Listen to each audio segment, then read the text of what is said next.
Hey everyone, and welcome to our deep dive today. We're going to be looking at TensorFlow and PyTorch. I bet you're probably pretty curious about these two frameworks, and well, we've got some really awesome excerpts to help us unpack all this. It's from TensorFlow and PyTorch, Deep Learning Essentials, and we're going to be breaking down what they are, how they compare, and even how they kind of shape the tech we use every single day. So, are you ready? Yeah, definitely. I think it's super interesting. And, TensorFlow and PyTorch are really the big players right now. Yeah.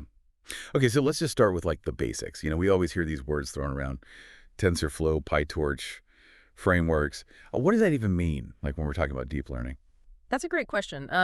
So you can think of them kind of like specialized toolboxes, for Oh, building and then training these neural networks. And they basically give you like the pre-written code and functions to make the whole process way easier. So you're not starting from scratch every single time. okay, got it, got it.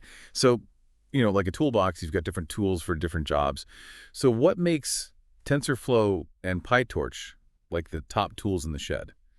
Well, TensorFlow was developed by Google, and it's really great for production and deployment. It has features like TensorFlow serving, and that makes it easier to use models like on a big scale, handling tons of data and lots of user traffic. Hmm. So it's often what companies use when they're building these huge AI systems. Got it, got it. So TensorFlow is like the heavy duty one. What about PyTorch? Yeah, so PyTorch came from Facebook's research labs, and it's known for being really flexible and having this thing called a dynamic computation graph.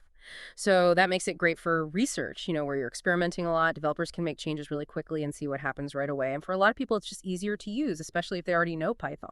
Interesting. Okay, so TensorFlow is like the pro, ready for the big leagues. PyTorch is more like the experimenter, right?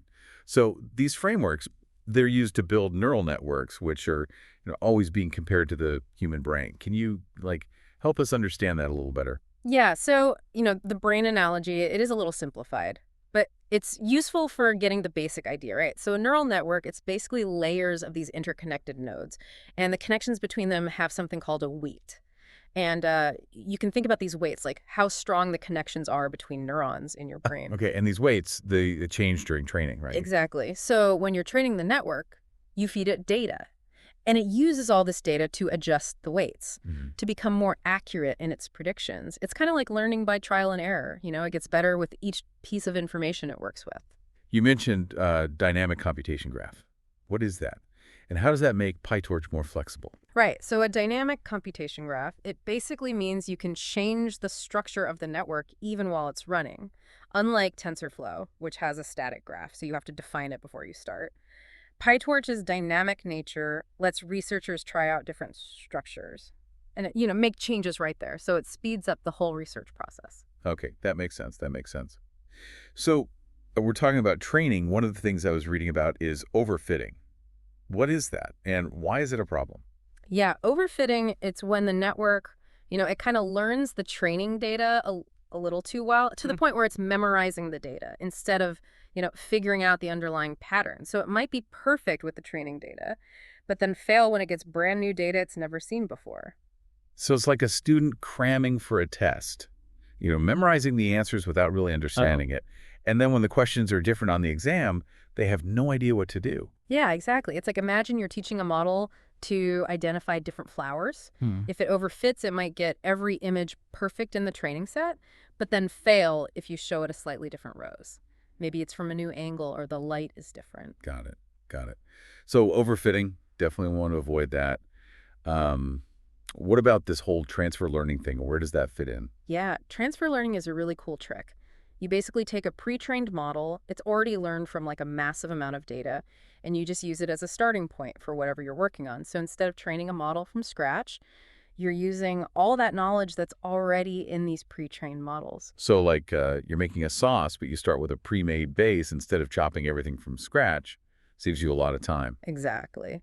So in TensorFlow, you might use a model like Inception or BERT. And with PyTorch, people often use ResNet or Roberta. These models, they've been trained on huge data sets. They've learned to recognize really complex patterns. So we can take these models and kind of tailor them to what we need. Yeah, exactly. So like, let's say you're making a model to identify dog breeds. Instead of starting from nothing, you could use ResNet. It already knows how to see general features and images. Then you just fine tune it using your dog breed data. And the model will learn to identify breeds way faster and usually more accurately, too. Wow, that's pretty cool. It's amazing how all this is happening like behind the scenes in all the apps we use, like all the time. Yeah, it's everywhere. Yeah. Image recognition is used for tagging photos. Speech recognition is in all our virtual assistants. Deep learning is changing how we shop online, how doctors diagnose diseases, even how self-driving cars work. It really is incredible how much it's changing our lives. And it's just going to keep growing. These Yeah. technologies are always evolving. I mean, who knows what the future holds? It's exciting. Well, we've covered a lot today. TensorFlow and PyTorch are really powerful tools for building AI systems. We've looked at neural networks, how they learn, the whole overfitting problem, and the benefits of transfer learning. So any final thoughts you want to leave our listeners with? Yeah, I think the main thing is when you're trying to choose between TensorFlow and PyTorch, it really comes down to what you're trying to achieve. Think about how big your project is, what you're more comfortable coding with, and whether you're more focused on research or putting something into production. This has been a great deep dive. Yeah. But, it's just scratching the surface. There's so much more to learn about all of this. Thanks for listening to us, explore the world of TensorFlow and PyTorch. I hope you enjoyed it. Yeah, me too. It was fun.